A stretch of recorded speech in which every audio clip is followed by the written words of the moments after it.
इस भारत की भूमि पर, इस मृत्यु लोक में, पूरे विश्व में ऐसे कई घर हैं जिनके घर में गुजारा करने के भी आफत है।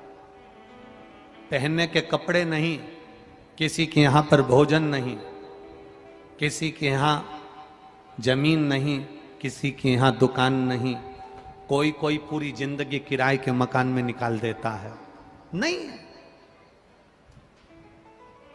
मेरा एक निवेदन है, इस कथा को जितने छत्रपति संभाजी नगर के श्रोता भाई बहन श्रवण कर रहे हैं उनसे निवेदन करूंगा, आप हाथ का ठेला लगा रहे हो, सब्जी का ठेला लगा रहे हो, फल का ठेला लगा रहे हो, धक्के की जिंदगी जी रहे हो, दरवाजे पर बैठे हो, कहीं ना कहीं तुम दास्य भाव की जिंदगी जी रहे हो, तकलीफ में जिंदगी जी रहे हो, बहुत दुख की जिंदगी जी रहे हो, बहुत कष्ट की जिंदगी जी रहे हो, उनसे केवल निवेदन करूंगा 3 महीने 2 जगह पर जल चढ़ाना प्रारंभ कर दीजिए। केवल 3 महीने। एक शंकर भगवान के शिवलिंग पर, दूसरा बेलपत्री के पेड़ के नीचे।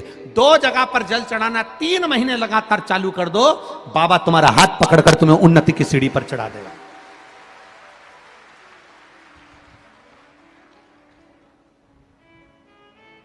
हमें कोई चमत्कार करना नहीं आता और ना हम कोई तंत्र विद्या या मंत्र विद्या जानते हैं, ना हमारे पास में बेल है, ना हमारे पास में भभूति है। हमारे पास में तो केवल शिव का नाम है। आप श्री शिवाय नमस्तुभ्यम बोलो, ओम नमः शिवाय बोलो, नमः शिवाय बोलो, चाहे महामृत्युंजय मंत्र बोलो, उसका स्मरण करते करते भगवान शंकर के शिवलिंग पर जल, और उसी पात्र में जो जल तुमने शंकर जी को चढ़ाया है उसमें से बचा हुआ थोड़ा सा जल बेलपत्री के पेड़ के नीचे चढ़ाना प्रारंभ कर दो। अलग से बेलपत्री के पेड़ के नीचे चढ़ाने के लिए अलग से लोटा भर के जल जरूरत नहीं पड़ेगी। जो तुमने शिव जी को जल चढ़ाया, जो तुमने देवादिदेव महादेव को जल चढ़ाया, बस उसी पात्र का जल शंकर जी को चढ़ाओ, उसमें से बचा हुआ थोड़ा सा जल बेलपत्री के वृक्ष के नीचे चढ़ाना प्रारंभ करना। कौन सा बेलपत्री का वृक्ष? जिसकी छाया आपके ऊपर आ रही हो। शिव महापुराण बड़ी सुंदर बात कहता है, ध्यान दीजिएगा। जिस बेलपत्री का पौधा तुम्हारे सिर का, और ये दोनों हाथ ऊपर कर लो, अपन खड़े हुए और खड़े होकर दोनों हाथ ऊपर करें, इतना बड़ा बेलपत्री का पौधा है, उस बेलपत्री के पौधे की पत्ती को कभी तोड़कर शंकर जी को नहीं चढ़ाना चाहिए। ध्यान रखना। कितना बड़ा पौधा। आप खड़े हो जाओ और खड़े होने के बाद आपका हाथ ऊंचा कर लेना।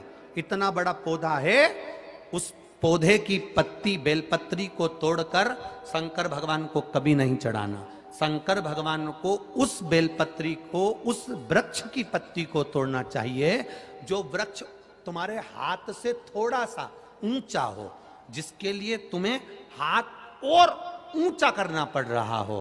जैसे एक बच्चा अपनी मां की गोद में बैठने के लिए दोनों हाथों से उचकता है, आवाज लगाता है, उचकता है, आवाज लगाता है, हाथ ऊपर करता है, तो मां उस बच्चे को गोदी में ले लेती है। उसी तरह उस बेलपत्री के वृक्ष की पत्ती तोड़ना चाहिए जिसने थोड़ी उन्नति कर ली हो, जो थोड़ा ऊंचा हो गया हो। तुम उसको पाने का प्रयास करो तो भगवान भी तुम्हें अपनी गोदी में ले ले। ऐसे वृक्ष की पत्ती तोड़। अब तुम छोटा सा पौधा, बिल्कुल जरा सा पौधा, उसी की पत्ती तोड़कर महादेव को चढ़ाओगे, ये श्रेष्ठता नहीं है।